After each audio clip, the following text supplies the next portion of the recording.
empowering women in Christ. Hallelujah.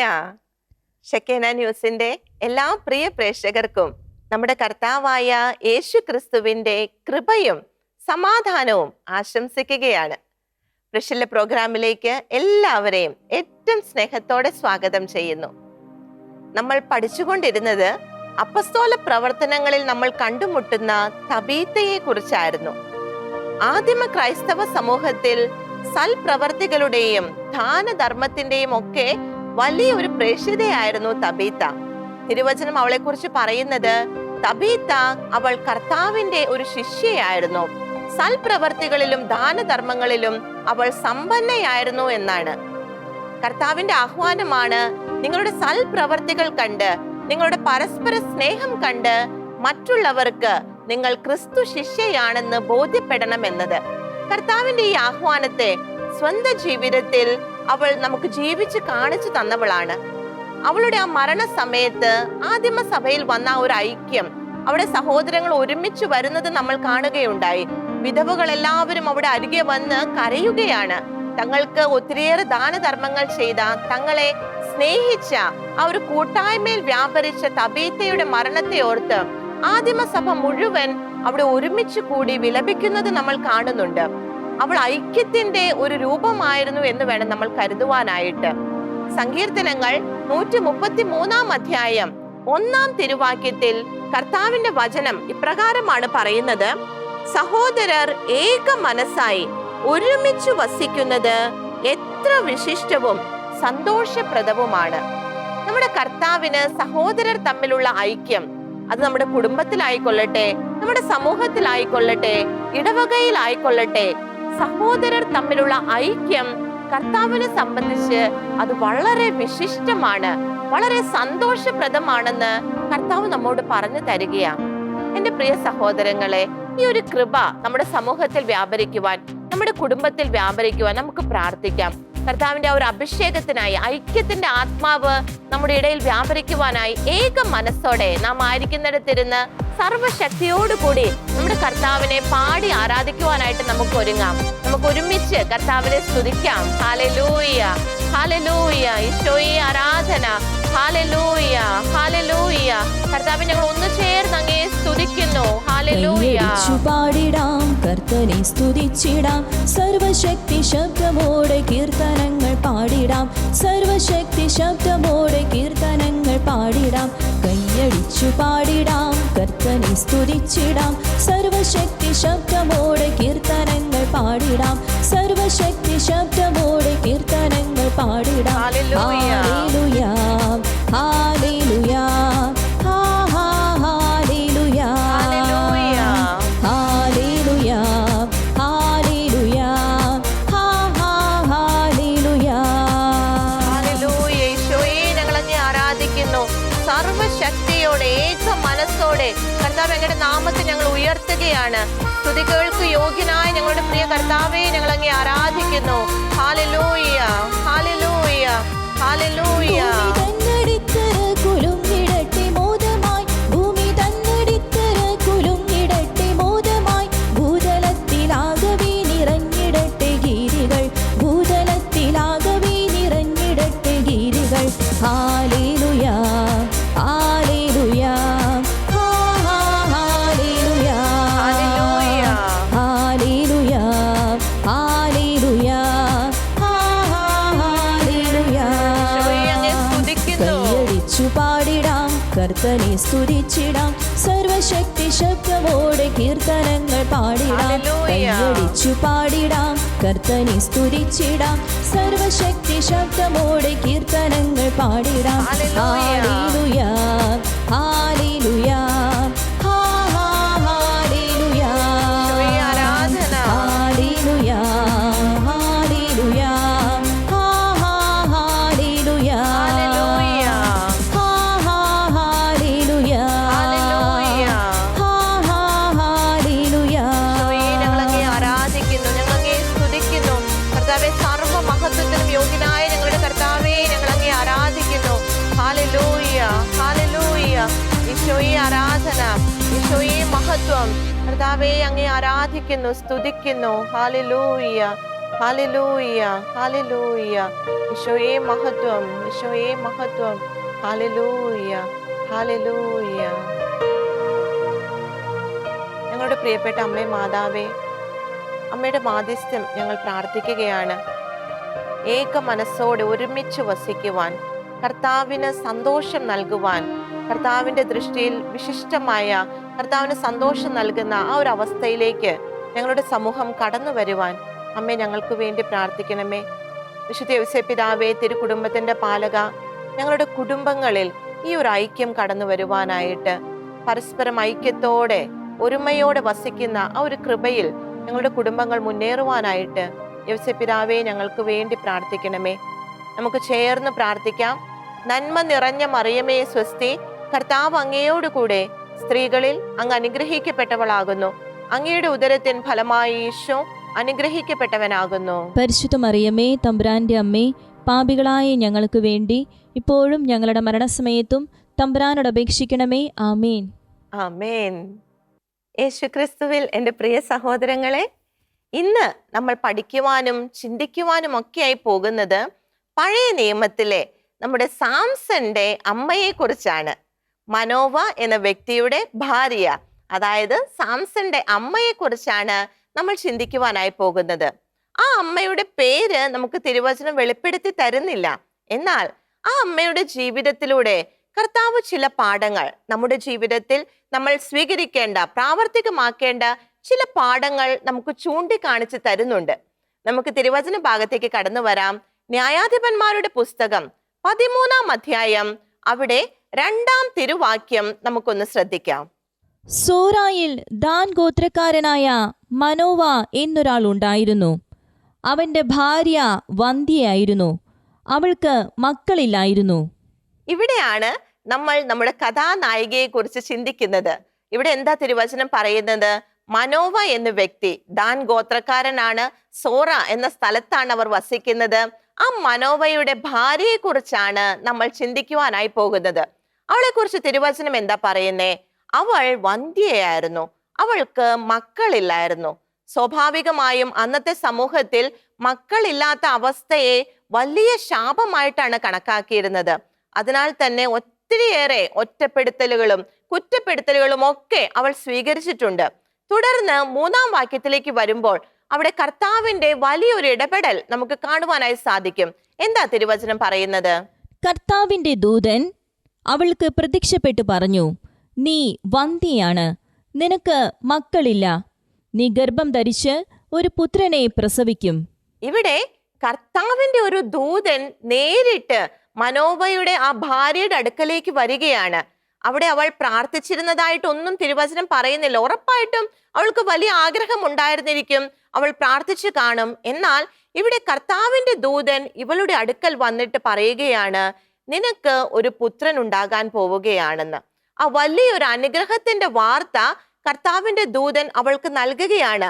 കർത്താവിന്റെ ദൂതന്റെ ആ ഒരു സന്ദർശനത്തിന് യോഗ്യയാകത്തക്ക വിധത്തിൽ തീർച്ചയായിട്ടും അവളുടെ ജീവിതം അവൾ ക്രമീകരിച്ചിട്ടുണ്ടായിരുന്നിരിക്കണം. അല്ലെങ്കിൽ കർത്താവിന്റെ ദൂതൻ അവിടെ വരാൻ സാധിക്കുകയില്ല. കർത്താവ് അയച്ച ദൂതൻ വന്ന് ഈ സന്തോഷ വാർത്ത അവളോട് പറയുകയാ. തൊട്ടടുത്ത വാക്യത്തിൽ ഈ സന്തോഷ വാർത്തയോട് കൂടി തന്നെ വലിയ ഒരു നിയോഗം അവൾക്ക് ലഭിക്കുന്നതായി നമുക്ക് കാണാൻ സാധിക്കും. 4-ാം തിരുവാക്യം നമുക്ക് ശ്രദ്ധിക്കാം. അതുകൊണ്ട് നീ സൂക്ഷിക്കണം, വീഞ്ഞോ വീര്യമുള്ള പാനീയങ്ങളോ കുടിക്കരുത്, അശുദ്ധമായതൊന്നും ഭക്ഷിക്കുകയും അരുത്. ഇവിടെ കർത്താവിന്റെ ദൂതൻ വന്ന് വലിയ ഒരു സന്തോഷ വാർത്ത നൽകുന്നതോടൊപ്പം തന്നെ വലിയ ഒരു വിളി, ഒരു ദൗത്യം അവളെ ഏൽപ്പിക്കുകയാണ്.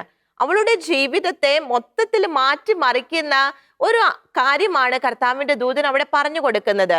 നീ ഒരു പുത്രനെ പ്രസവിക്കും, എന്നാൽ അതിനായിട്ട് നീ വളരെയേറെ സൂക്ഷിക്കേണ്ടതായിട്ടുണ്ട്. നീ കുറെ കാര്യങ്ങൾ ശ്രദ്ധിക്കേണ്ടതായിട്ടുണ്ട്, കുറെ കാര്യങ്ങളിൽ നീ ലിമിറ്റ് ചെയ്യേണ്ടതായിട്ടുണ്ട്.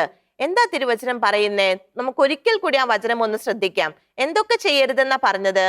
അതുകൊണ്ട് നീ സൂക്ഷിക്കണം. വീഞ്ഞോ വീര്യമുള്ള പാനീയങ്ങളോ കുടിക്കരുത്. അശുദ്ധമായതൊന്നും ഭക്ഷിക്കുകയും അരുത്. വീഞ്ഞോ വീര്യമുള്ള പാനീയങ്ങളോ എന്ന് പറയുമ്പോൾ നമ്മൾ വിചാരിക്കുന്ന അങ്ങനത്തെ സംഭവങ്ങളല്ല. അവരുടെ ഒരു നോർമൽ റുട്ടീനിലുള്ള കാര്യമായിരുന്നു മുന്തിരിയുടെ ആ ഒരു ചാരം വീഞ്ഞ് കുടിക്കുക എന്നത്. നമുക്കറിയാം കാനായിലെ കല്യാണ വിരുന്നിലൊക്കെ എന്താ സംഭവിച്ചതെന്ന്. വീഞ്ഞോ അങ്ങനത്തത് ഒന്നും അവർ കഴിക്കാൻ പാടില്ലെന്നാണ് ഇവളോട് കർത്താവ് പറയുന്നത്. ഒത്തിരിയേറെ സൂക്ഷിക്കേണ്ട ഒരു കാലഘട്ടത്തിലേക്ക് നീ കടക്കുന്നുവെന്നാ കർത്താവിന്റെ ദൂതൻ പറയുന്നത്. എന്തുകൊണ്ടായിരുന്നു ഇത്രയേറെ പ്രിക്കോഷൻസ് കർത്താവിന്റെ ദൂതൻ മനോവയുടെ ഭാര്യയോട് പറഞ്ഞതെന്ന് തൊട്ടടുത്ത വാക്യത്തിൽ വളരെ വ്യക്തമായി നമുക്ക് മനസ്സിലാക്കാൻ സാധിക്കും. 5-ാം തിരുവാക്യത്തിലേക്ക് നമുക്ക് കടന്നു വരാം. നീ ഗർഭം ധരിച്ച് ഒരു പുത്രനെ പ്രസവിക്കും. അവന്റെ തലയിൽ ക്ഷൗരക്കത്തി തൊടരുത്.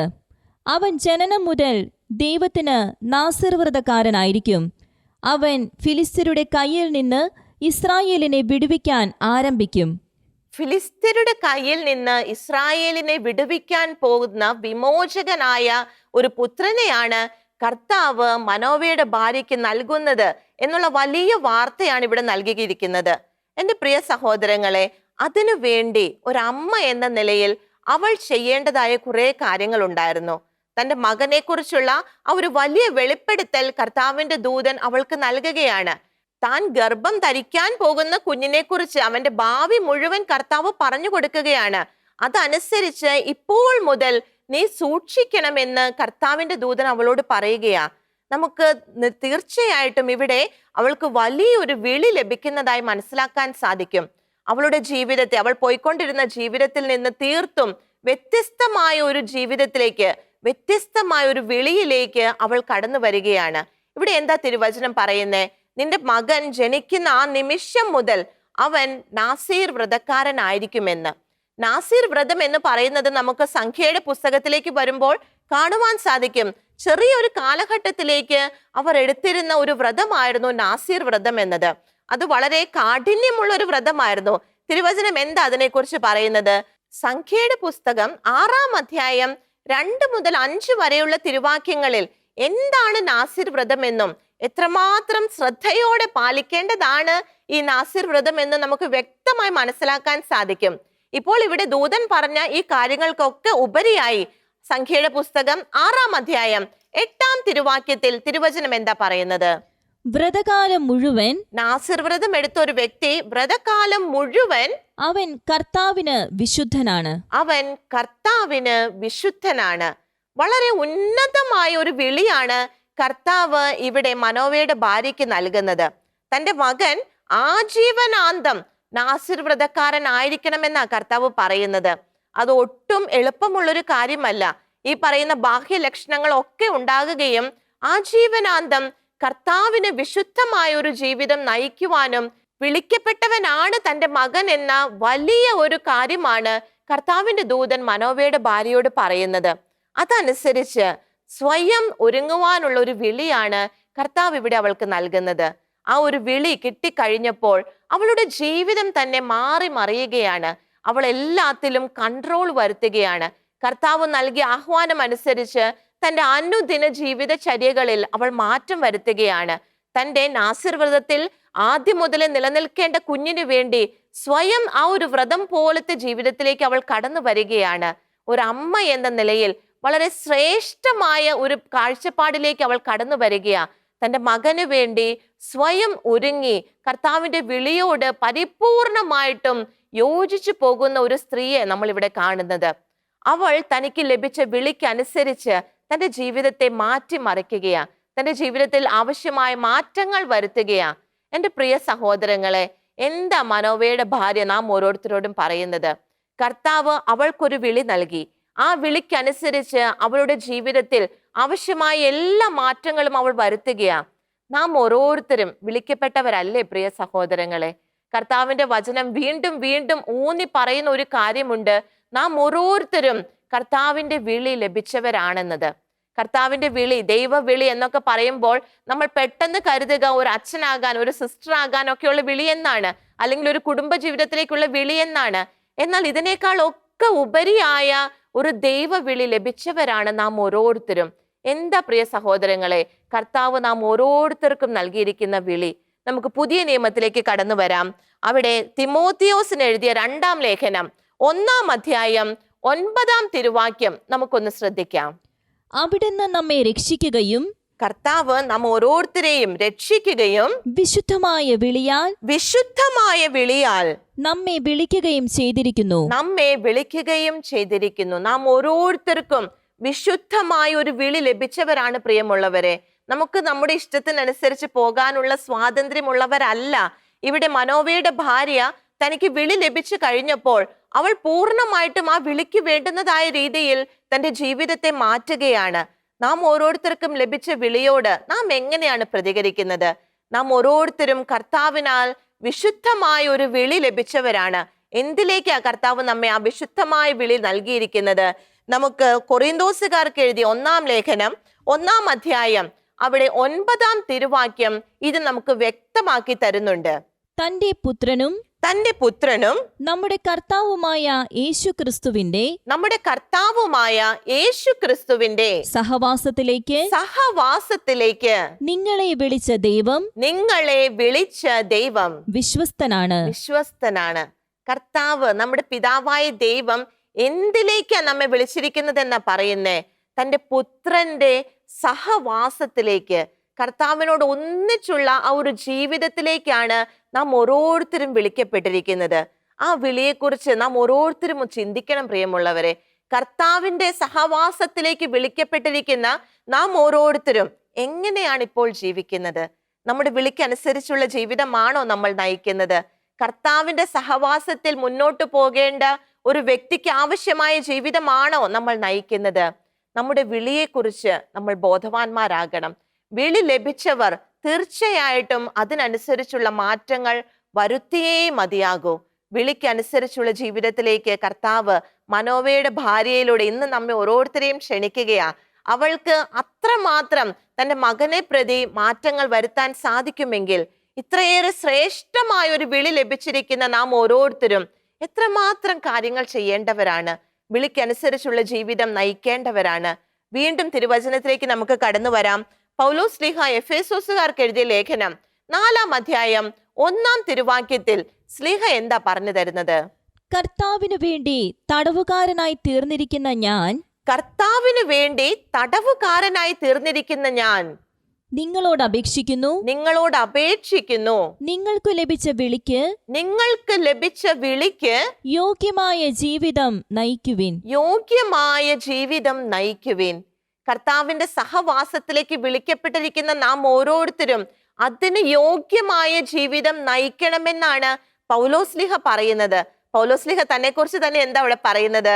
കർത്താവിന്റെ തടവുകാരനാണ് താനെന്ന പൗലോസ്ലിഹ പറയുന്നേ. പൗലോസ്ലിഹയുടെ വിളിയോട് പരിപൂർണമായും വിശ്വസ്തത പുലർത്തി പോകുന്ന ഒരു ജീവിതമായിരുന്നു അത്. കർത്താവിന്റെ സഹവാസത്തിൽ കർത്താവിന്റെ തടവുകാരനായി കർത്താവിന്റെ ഇഷ്ടം മാത്രം നോക്കി മുന്നേറുന്ന ഒരു ജീവിതമായിരുന്നു പൗലോസ്ലിഹയുടേത്. പൗലോസ്ലിഹ നമ്മ ഓരോരുത്തരോടും പറയുകയാണ്, നിങ്ങൾക്ക് ലഭിച്ച വിളിക്ക് യോഗ്യമായ രീതിയിലുള്ള ജീവിതം, അതിന് യോഗ്യമായത് മാത്രം നിങ്ങളുടെ ജീവിതത്തിൽ ഉണ്ടാകാൻ പാടുള്ളൂ എന്ന് നമുക്ക് ചിന്തിക്കാം പ്രിയമുള്ളവരെ. കർത്താവിന്റെ വിളിക്ക് യോഗ്യമല്ലാത്ത എത്രമാത്രം കാര്യങ്ങൾ നമ്മുടെ ജീവിതത്തിലുണ്ട്. നമ്മുടെ ചിന്തയിൽ, നമ്മുടെ പ്രവർത്തനങ്ങളിൽ എത്രമാത്രം കർത്താവിന് യോജിക്കാത്ത കാര്യങ്ങൾ പ്രതിഫലിക്കുന്നുണ്ട്. അതെല്ലാം മാറ്റി കർത്താവിന്റെ വിളിക്ക് യോഗ്യമായ ജീവിതം നയിക്കാനുള്ള ഒരു വലിയ ആഹ്വാനമാണ് ഇന്ന് നമുക്ക് കർത്താവ് നൽകുന്നത്. വീണ്ടും കർത്താവിന്റെ വിളി ലഭിച്ചവരെ കുറിച്ച് തുടർന്ന് തിമോത്തിയോസിന് എഴുതിയ 2-ാം ലേഖനത്തിൽ 2-ാം അധ്യായം 4-ാം തിരുവാക്യത്തിൽ നമുക്ക് കാണുവാൻ സാധിക്കും. സൈനിക സേവനത്തിൽ ഏർപ്പെട്ടിരിക്കുന്ന പടയാളി, പൗലോസ്ലിഹ തിമോത്തിയോസിന് പറഞ്ഞു കൊടുക്കുകയാണ്, ഒരു വ്യക്തി സൈനിക സേവനത്തിൽ ഏർപ്പെട്ടിരിക്കുകയാണെങ്കിൽ അവൻ തന്നെ സൈന്യത്തിൽ ചേർത്ത ആളിന്റെ ഇഷ്ടം നിറവേറ്റാനുള്ളതിനാൽ മറ്റു കാര്യങ്ങളിൽ തലയിടാറില്ല. എന്റെ പ്രിയ സഹോദരങ്ങളെ, നമ്മുടെ വിളിക്ക് വേണ്ട ഏറ്റവും വലിയ കാര്യമാണ് ഇവിടെ പൗലോസ്ലിഹ പറഞ്ഞു തരുന്നത്. നമ്മെ സൈന്യത്തിൽ ചേർത്തിരിക്കുകയാണ് കർത്താവ്. നമുക്കറിയാം, സൈനിക സേവനത്തിലേക്ക് ഒരു വ്യക്തി കടന്നു വന്നു കഴിഞ്ഞാൽ പിന്നെ ആ വ്യക്തി അവിടെ അതിൽ മാത്രം കോൺസെൻട്രേറ്റ് ചെയ്ത് മുന്നോട്ട് പോകുന്ന ആളായിരിക്കും. ആ സൈനിക സേവനത്തിൽ ചേർത്ത ആളിന്റെ തന്റെ ആ മേലധികാരിയുടെ ഇഷ്ടം മാത്രം നിറവേറ്റാൻ, ആ ഒരു ഓർഡർ മാത്രം കീപ്പ് ചെയ്യാനാണ് പിന്നീടുള്ള അവന്റെ ജീവിതം. ഇത് തന്നെയാണ് വിളി ലഭിച്ച ഓരോ ക്രൈസ്തവനും ചെയ്യേണ്ടത്. തന്നെ വിളിച്ച് വേർതിരിച്ച് തന്നെ കർത്താവിന്റെ സഹവാസത്തിലേക്ക് വിളിച്ച ആ കർത്താവിന്റെ ഇഷ്ടം നിറവേറ്റുക എന്നത് മാത്രമായിരിക്കണം പിന്നീടുള്ള അവന്റെ ജീവിതം. ഈ ഒരു ആഹ്വാനമാ പൗലോസ്ലീഹ നമുക്ക് ഇവിടെ തരുന്നത്. നമുക്ക് അപ്പസ്തോല പ്രവർത്തനങ്ങളിലേക്ക് കടന്നു വരാം. അവിടെയും ദൈവ വിളിയെക്കുറിച്ച്, നാം ഓരോരുത്തർക്കും ലഭിച്ച വിളിയെക്കുറിച്ച് സ്ലീഹ പറഞ്ഞു തരുന്നുണ്ട്. 2-ാം അധ്യായം 39-ാം തിരുവാക്യം നമുക്കൊന്ന് ശ്രദ്ധിക്കാം. ഈ വാഗ്ദാനം നിങ്ങൾക്കും നിങ്ങളുടെ സന്താനങ്ങൾക്കും വിദൂരസ്ഥർക്കും നമ്മുടെ ദൈവമായ കർത്താവ് തന്റെ അടുക്കലേക്ക് വിളിക്കുന്ന എല്ലാവർക്കുമുള്ളതാണ്. കർത്താവ് വിളി നൽകുന്ന എല്ലാവർക്കുമുള്ള വലിയൊരു വാഗ്ദാനത്തെ കുറിച്ചാ ഇവിടെ നമ്മൾ വായിച്ചു കേട്ടത്.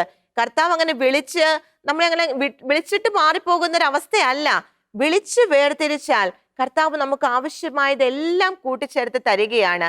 ഇവിടെ മനോവയുടെ ഭാര്യയെ കർത്താവ് വിളിച്ചു.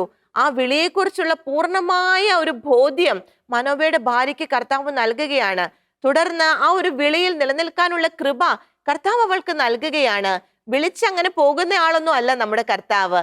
എന്താണ് വിളി നൽകിയവർക്ക്, വിളിക്കപ്പെട്ടവർക്ക് കർത്താവ് നൽകിയിരിക്കുന്ന ആ ഒരു വലിയ വാഗ്ദാനം? നമുക്ക് 38-ാം തിരുവാക്യത്തിലേക്ക് കടന്നു വരാം. അതിന്റെ അവസാന ഭാഗത്ത് കർത്താവ് ആ വലിയ വാഗ്ദാനത്തെ കുറിച്ച് പറയുന്നുണ്ട്. പരിശുദ്ധാത്മാവിന്റെ ദാനം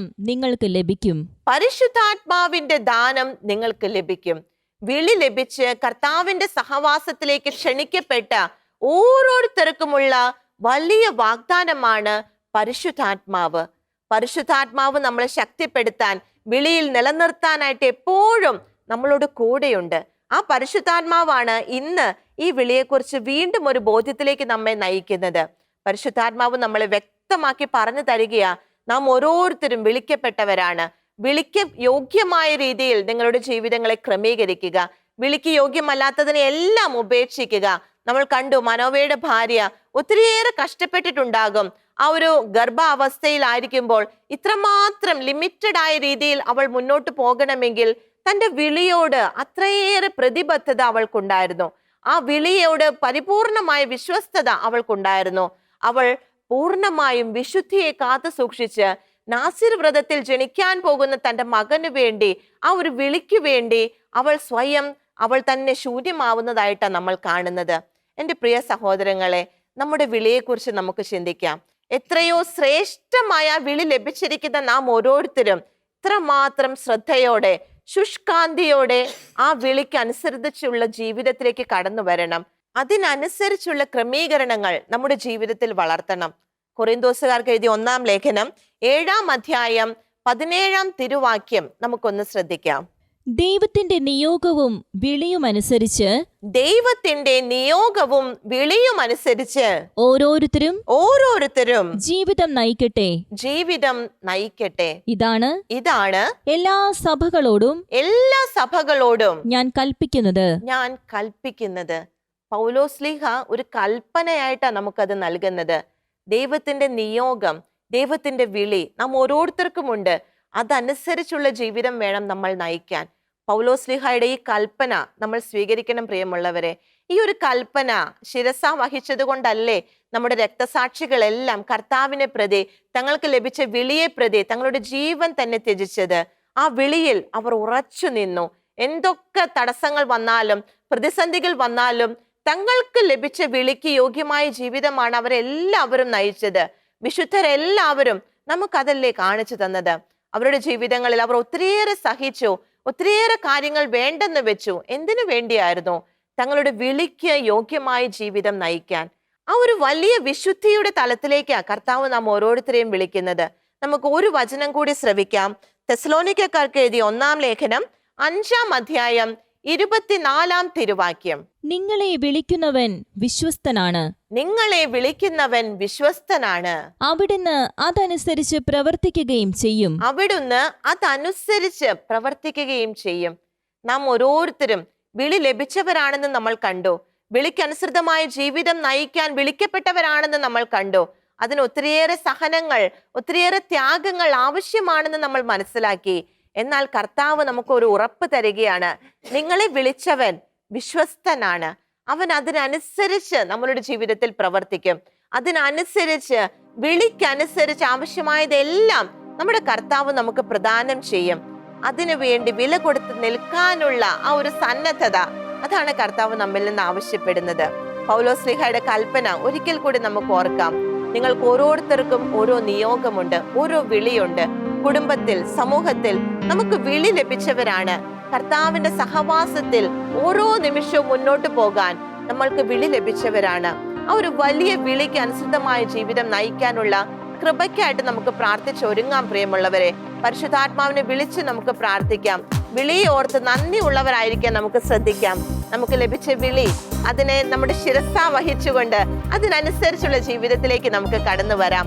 മനോവയുടെ ഭാര്യ നമുക്ക് കാണിച്ചു തന്നതുപോലെ ഒരു വിളി ലഭിച്ചു കഴിഞ്ഞപ്പോൾ അവളുടെ ജീവിതത്തെ തന്നെ അവൾ മാറ്റി മറിക്കുകയാണ്. തനിക്കുണ്ടായിരുന്ന സന്തോഷങ്ങളെ, തന്റെ ഇഷ്ടങ്ങളെ ഒക്കെ അവൾ മാറ്റി വെക്കുകയാണ്. വിളി ലഭിച്ചവർക്കുള്ള വലിയ ഒരു ആഹ്വാനം നമുക്ക് ശിരസാ വഹിക്കാം, നമ്മുടെ ജീവിതത്തിലേക്ക് ഏറ്റെടുക്കാം. ആ ഒരു കൃപയ്ക്കാൻ നമുക്ക് പ്രാർത്ഥിക്കാം. നാം ആയിരിക്കുന്നിടത്തിരുന്ന് കർത്താവിന് നന്ദി പറഞ്ഞുകൊണ്ട് നമുക്ക് കർത്താവിനെ പാടി ആരാധിക്കുവാനായിട്ട് ഒരുങ്ങാം. ഹല്ലേലൂയ. കർത്താവേ, അങ്ങ് നൽകിയ വിളിയെ ഓർത്ത് നന്ദി പറയുന്നു. അനുഗ്രഹിച്ചു, തന്റെ വരങ്ങളാൽ എന്നെ നിറച്ചു.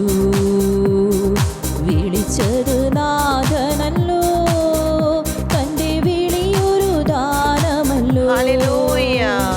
വിളിച്ചെന്നെ അനുഗ്രഹിച്ചു, തന്റെ വരങ്ങളാൽ എന്നെ നിറച്ചു. വിളിച്ചത് നാഥനല്ലോ, തന്റെ വിളിയൊരു ദാനമല്ലോ. കർത്താവേ, ഞങ്ങൾ നന്ദി പറയുകയാണ്. അങ്ങ് നൽകിയ ശ്രേഷ്ഠമായ ഉന്നതമായ വിളിയെ ഓർത്ത്, അങ്ങയുടെ സഹവാസത്തിലേക്കുള്ള ആ വലിയ വിളിയെ ഓർത്ത്, കർത്താവേ, അങ്ങ് ഞങ്ങളെ പേര് ചൊല്ലി വിളിച്ചതിനെ ഓർത്ത് കർത്താവേ നന്ദി പറയുന്നു. Hallelujah, hallelujah. ആ വിളിക്കനുസരിച്ച് ജീവിക്കുവാൻ കർത്താവേ ഞങ്ങളെ കൃപയാൽ നിറയ്ക്കണമേ, ശക്തിപ്പെടുത്തണമേ. ഹല്ലേലൂയ. ഏറ്റു പറയുന്നു യേശോയേ, ശ്രേഷ്ഠമായൊന്നുമില്ല. അത് കർത്താവേ, യോഗ്യത എന്നിലില്ല. ശ്രേഷ്ഠമായൊന്നുമില്ല. കൃപ ചൊരിഞ്ഞവനെന്റെ കുറവുകൾ മറന്നെന്നെ സ്വന്തമായി സ്വീകരിച്ചു. യേശോയേ. കൃപ ചൊരിഞ്ഞവനെന്റെ കുറവുകൾ മറന്നെന്നെ സ്വന്തമായി സ്വീകരിച്ചു. ഹല്ലേലൂയ. വിളിച്ചെന്നെ അനുഗ്രഹിച്ചു, തന്റെ വരങ്ങളാൽ എന്നെ നിറച്ചു. വിളിച്ചത് നാഥനല്ലോ, തന്റെ വിളിയൊരു ദാനമല്ലോ. ഹല്ലേലൂയ. വിളിച്ചെന്നെ അനുഗ്രഹിച്ചു, തന്റെ വരങ്ങളാൽ എന്നെ നിറച്ചു. വിളിച്ചത് നാഥനല്ലോ, തന്റെ വിളിയൊരു ദാനമല്ലോ. ഹല്ലേലൂയ. ഹല്ലേലൂയ. വിളിച്ചത് നാഥനല്ലോ, തന്റെ വിളിയൊരു ദാനമല്ലോ. തന്റെ വിളിയൊരു ദാനമല്ലോ. തന്റെ വിളിയൊരു ദാനമല്ലോ. ഹല്ലേലൂയ. ഹല്ലേലൂയ. ഈശോയെ, ഞങ്ങൾ നന്ദി പറയുന്നു.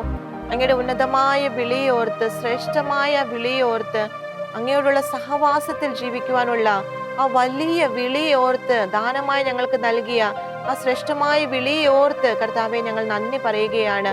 യോഗ്യതയൊന്നും ഉണ്ടായിട്ടല്ല, ശ്രേഷ്ഠതയൊന്നും ഉണ്ടായിട്ടല്ല, അങ്ങയുടെ കൃപയാൽ അങ്ങ് ഞങ്ങളെ വിളിക്കുകയായിരുന്നു. നന്ദി പറയുന്ന ഈശോയെ, ആ വിളിക്കനുസരിച്ച് ജീവിക്കാനുള്ള കൃപ കർത്താവെ ഞങ്ങൾക്ക് നൽകണമേ, അഭിഷേകം ചെയ്യണമേ. Hallelujah, hallelujah. ഈശോയെ നന്ദി, ഈശോയെ നന്ദി, ഈശോയെ നന്ദി. ഹല്ലേലൂയ. ആമേൻ. എൻ്റെ പ്രിയ സഹോദരങ്ങളെ, മനോവയുടെ ഭാര്യയുടെ വിളിയെക്കുറിച്ച് നമ്മൾ കണ്ടു. മനോവയുടെ ഭാര്യയുടെ ജീവിതത്തെക്കുറിച്ച് കൂടുതലായിട്ട് അടുത്ത എപ്പിസോഡിൽ നമുക്ക് കാണാം. കർത്താവ് എല്ലാവരെയും അനുഗ്രഹിക്കുകയും പരിപാലിക്കുകയും ചെയ്യട്ടെ. നിങ്ങളുടെ അഭിപ്രായങ്ങളും പ്രാർത്ഥനാ നിയോഗങ്ങളും ഞങ്ങളെ അറിയിക്കുക. ഞങ്ങളുടെ നമ്പർ 9495219811. ഞങ്ങളുടെ ഇമെയിൽ priscilla@gmail.com. ഞങ്ങളുടെ address പ്രിഷില്ല Shekinah news, Thalikkode, Pattikkad PO, Thrissur, Kerala 680652.